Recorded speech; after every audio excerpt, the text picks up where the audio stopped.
Happy birthday sir. थोड़ा और आगे आइए ना सर, थोड़ा और। Yes yes yes sir. Sorry sir, यहाँ पे सर राइट। ऊपर जा रहे हैं कि नहीं जा रहे हैं? चलो आइए सर, आइए सर।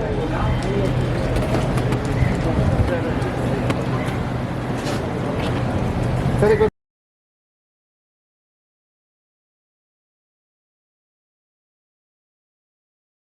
Thank you. बाप रे, इतने सारे कौन कौन लेके आए? सर आपके लिए है सब स्पेशल है आज इस साल।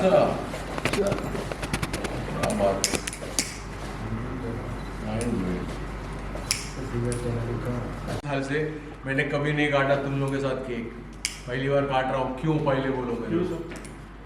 क्योंकि 35 साल बाद मेरे को पहली बार जिंदगी में बेस्ट एक्टर के 3 अवार्ड मिले, वो भी इंडिया के बाहर। अपना शॉर्ट फिल्म है जो जोल राजन जी ने डायरेक्ट किया और एक्कोज ऑफ अस नाम की फिल्म है, इंग्लिश में बनाई हम लोगों ने।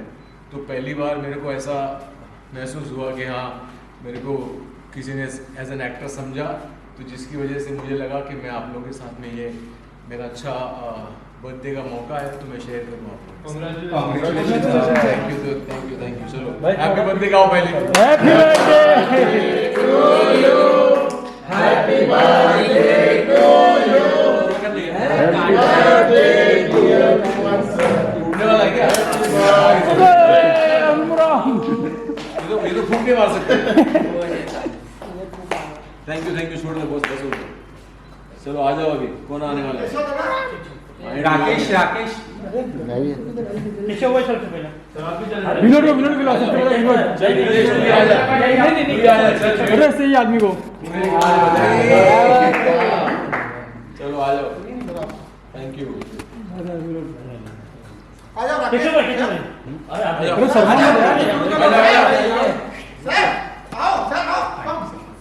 थैंक यू, आ जाओ। अच्छा थैंक यू। राकेश भाई फोटो सर। अच्छा जा विनोद भाई आने वाला है। साहब भाई आइए ना।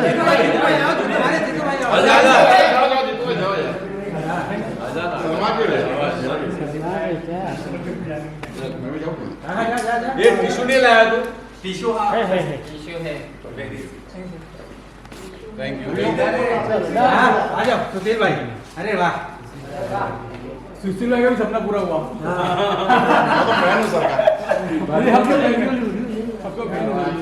Thank you. सुशील भाई का सामने एक होता है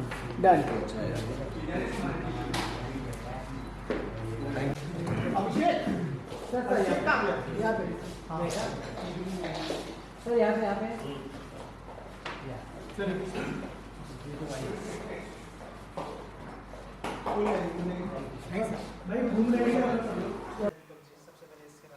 मैं एक्चुअली ऑब्वियसली हमेशा ही मेरी फैमिली के साथ में सेलिब्रेट करता आया हूँ, पर बहुत सालों बाद मुझे ये महसूस हुआ कि मैं एक्टर भी हूँ, जिसके लिए मुझे कोई रिवॉर्ड भी दिया जा रहा है, और इस बात की खुशी मैं सबके साथ मिल के शेयर करना चाह रहा था, लोगों के साथ भी, क्योंकि आपके थ्रू मैं लोगों तक पहुँच सकता हूँ।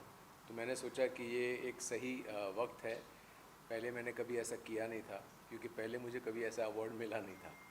तो अच्छी बात यह है कि हमने एक जो शॉर्ट फिल्म बनाई है एक्कोज ऑफ अस, और जिसको जो राजन ने डायरेक्ट किया, उसके विजन ने छोटी सी फिल्म को इतना बड़ा बना दिया कि वो फेस्टिवल्स में ग्लोबली अभी घूम रही हैं। आफ्टर द राउंड्स वो आएगी आप लोगों के सामने भी, कोई ना कोई प्लेटफॉर्म पे डेफिनेटली आ जाएगी। तो ये मुझे लगा कि मैं इस खुशी को आप लोगों के साथ शेयर करना चाहता था कि छोटी सी फिल्म को भी आज through the social media platforms आप लोगों की वजह से हर जगह पहुंच सकती है फिल्म्स।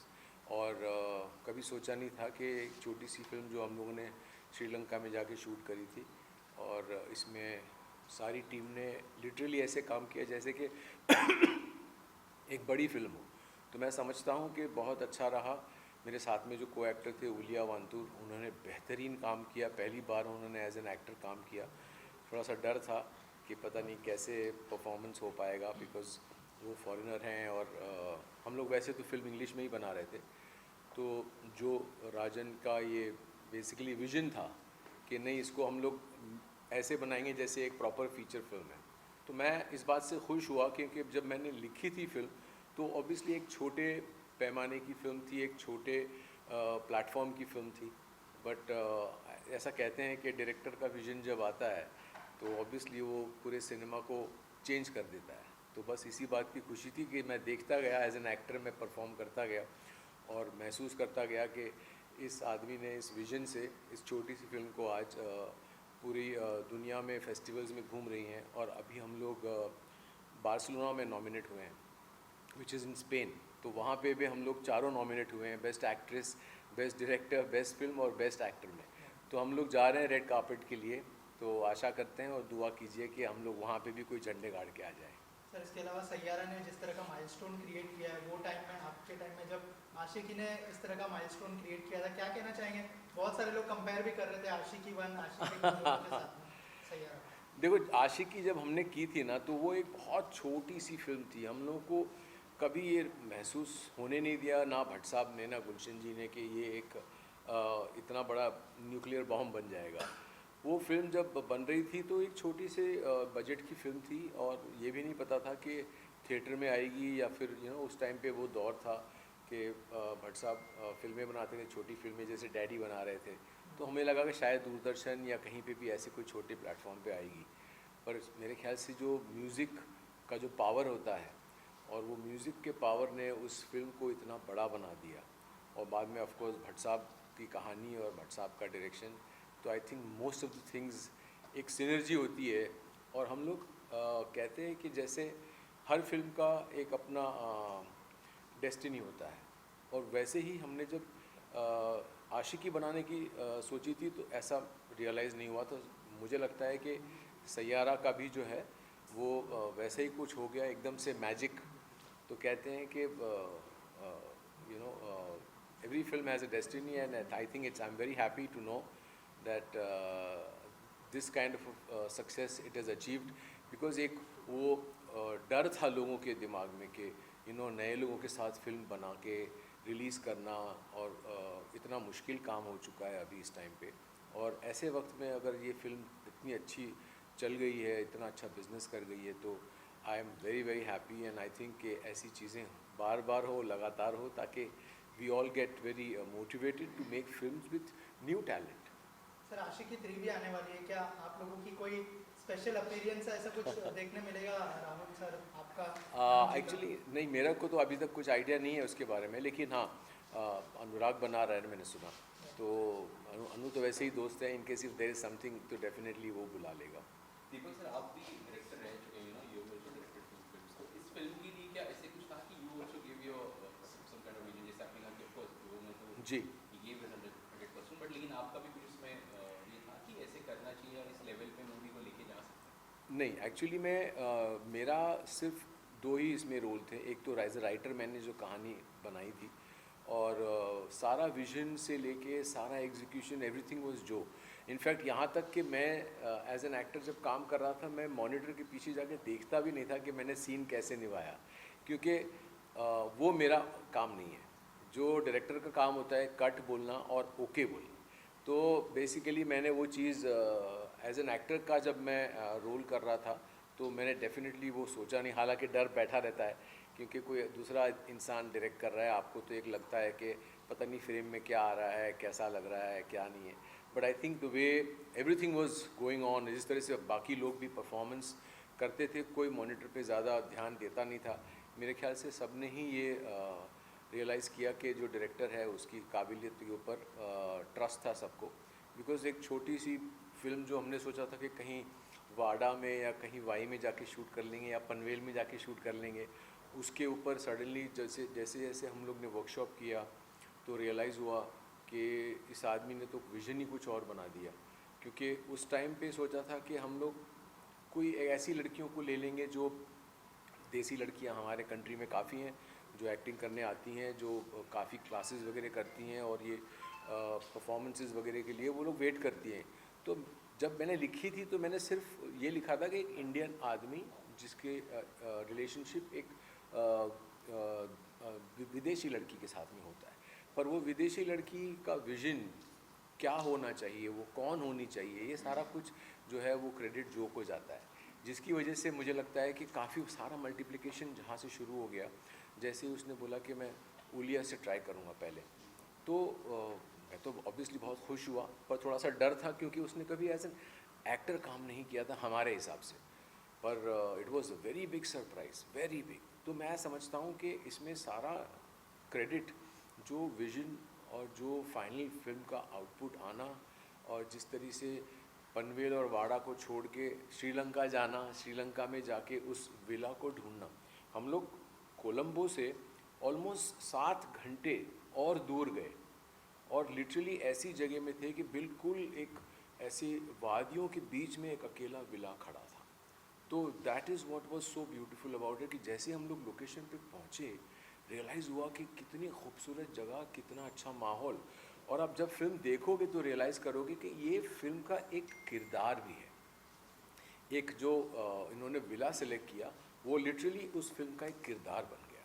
और इतना अंदर का जितना फर्नीचर था, जितनी चीज़ें थी, वो बिल्कुल एक फील कराती है। मेरे ख्याल से यही एक वजह भी हो सकती है कि इस फिल्म को बाहर के लोग जब अपनी फेस्टिवल्स में देखते हैं और इसको अवार्ड दे रहे हैं, मेरे ख्याल से हमने film as a best film हमने 7 जगह अवार्ड लिए हैं। मैंने तो एज अ बेस्ट एक्टर सिर्फ 3 जगह लिए हैं, लेकिन एज अ फिल्म को ऑलमोस्ट 7 फेस्टिवल्स में बेस्ट ड्रामा फिल्म के अवार्ड मिले हैं।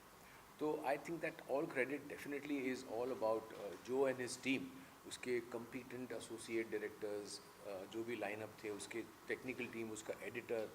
तो I think the cameraman has done a very very important part. So I think the whole group which was formed eventually, that was absolutely amazing, from the art director to everyone. India में कब release होने के plan? ये तो मेरे ख्याल से उसका जवाब तो जो ही बता सकते हैं आपको, क्योंकि अभी फ़िलहाल हम लोग इंडिया के अभी तक हम लोगों ने स्क्रीनिंग्स वगैरह शुरू नहीं की है। इनफैक्ट यहाँ की फेस्टिवल्स तो अब शुरू होंगी इंडिया की, तो यहाँ पे हम लोग डेफिनेटली इसको अप्लाई करेंगे इन फेस्टिवल्स में भी, क्योंकि ऑब्वियसली हमको भी चाहिए कि हमारे देश में भी हमको रिकग्निशन मिले। तो आई होप कि हमारी फेस्टिवल्स भी हमें कंसिडर करें और चाहते हैं कि ये सब फेस्टिवल्स राउंड के बाद प्रॉपर्ली एक प्रीमियर वगैरह करके फिर उसको हम लोग रिलीज़ करें। अच्छा, एक आखिरी सवाल था कि इतने साल हो गए इंडस्ट्री में, 30 इयर्स एक्चुअली, 40 इयर्स, 35 ऑलमोस्ट, या। तो ऐसा कोई specific genre that you always wanted to explore लेकिन अभी तक आप नहीं कर पाए उसको, ऐसे कुछ प्लान्स हैं मेबी इन फ्यूचर? प्लान्स तो अभी है, डेफिनेटली है, क्योंकि अभी माहौल चेंज हो गया है, अभी सिनेमा चेंज हो गया है, अभी एक्टरों को इतने अच्छे अच्छे मौके मिल रहे हैं जो पहले नहीं मिलते थे। जैसे फ्रैंकली स्पीकिंग, मैंने जब से वो सफ़ेदी रख ली है तो I want to play my age, तो इतने ब्यूटीफुल किरदार आज मौका मिलता है। मैंने जैसे अभी एक और film as an actor complete करी है जो अभी मेरे ख्याल से अक्टूबर के आसपास रिलीज़ होगी। वो फिल्म का नाम है इत्तर, और वो मैंने कंप्लीट करी है। वीना बख्शी जो डायरेक्टर है, नेशनल अवार्ड विनर हैं, उनके साथ में ऋतुपर्णा सेन गुप्ता मेरे साथ में है। वो एक मैच्योर्ड कपल की कहानी है। तो इस तरीके के जो किरदार आज की तरह आज हम लोगों को जो ऑफ़र हो रहे हैं, क्यों? क्योंकि वो सिनेमा ही चेंज हो गया, OTT, और इसकी वजह से हमें एक्सपोजर मिला दुनिया वर्ल्ड सिनेमा देखने का, और लोगों को भी एहसास हो गया कि content is the king eventually, you know. Most importantly of course entertainment तो होना ही चाहिए। जो बड़ी फिल्में बनती हैं हमारे यहाँ, तो वो फिल्में थिएटर में देखने लायक होती हैं, उसका एक अलग मज़ा होता है। लेकिन कुछ फैमिली फिल्म्स हैं, कुछ फिल्में जो इरफान करते थे, वो जो सिनेमा करते थे, तो वो सिनेमा बिल्कुल गायब है आज की तारीख में। तो वो हम लोगों को वो सारे सिनेमा भी हम लोगों को करने चाहिए, और वैसी चीज़ें डेफिनेटली मैं चाहूँगा कि मैं इस एज में हूँ, मैं ऐसे किरदार करना चाहूँगा जो परफॉर्मेंस ओरिएंटेड हो और जिसमें एक मैच्योर्ड आदमी की कहानी हो। क्योंकि हम लोग कई बार वर्ल्ड सिनेमा देखते हैं तो हम लोग देखते हैं आज भी रॉबर्ट डिनेरो हैं, एल पचिनो हैं, ये लोग सारे लोग हैं जो अभी भी फिल्में करते हैं जिसमें एक मैच्योर्ड आदमी की कहानी होती है। तो हम भी ये सिनेमा बनाएं जैसे बधाई हो, जैसे गजराज राव जी ने जो किया वो इतना खूबसूरत था, नीना जी जो आज कर रही हैं वो इतना खूबसूरत है। तो धीरे धीरे मुझे लगता है कि मौके दिए जा रहे हैं और सिनेमा चेंज हो रहा है। तो अगर जिस तरफ एक तरफ बड़ी फिल्में बन रही हैं तो दूसरी तरफ this cinema also should be made, and ऐसी डेफिनेटली सिनेमा जब ऐसा बनेगा तो ऐसे किरदार में I would love to perform. Thank you.